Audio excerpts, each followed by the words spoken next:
So tonight, we gonna have pasta. Oo, pasta tayo. Bolognese. I don't know if you like bolognese, but for me, I love bolognese. And I love bolognese and carbonara. Ooh la la.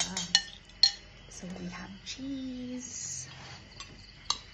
When it's pasta, no diet. No. You cannot diet with pasta. And then of course, I'm gonna add some chili sauce from Vietnam. I like this one actually.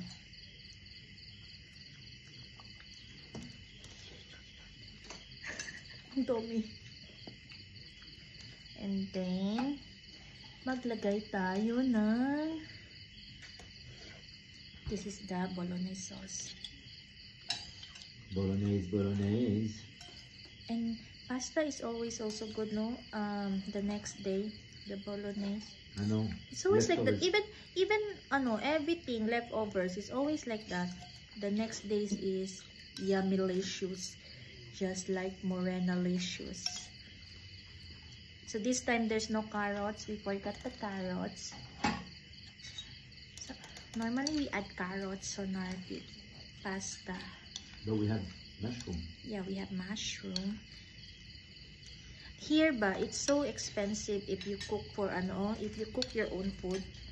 And that's why sometimes it's better to eat outside because it's cheaper to eat outside.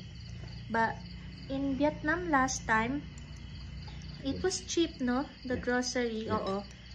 But only the food, if you eat in the restaurant, is not really And then it's not really big serve also. Mostly. So here in Thailand, if you buy food, if you eat outside, it's good serve, cheap. So yeah, it's better to eat outside. Not bad, huh? And the chili, it's add also the Vietnamese chili. It's add flavor.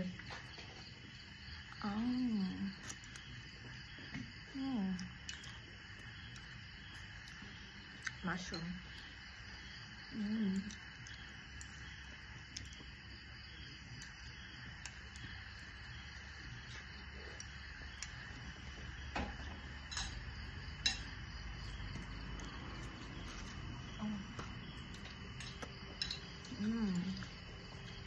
So good.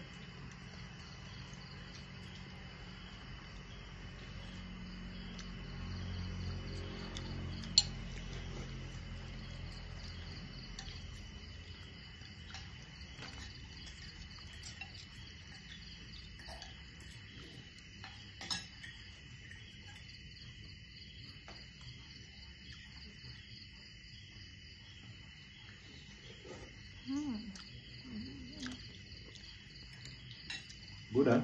Yeah.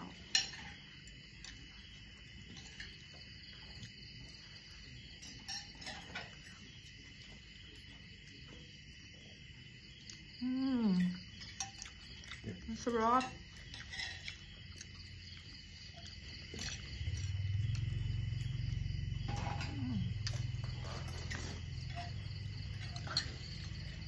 Pasta.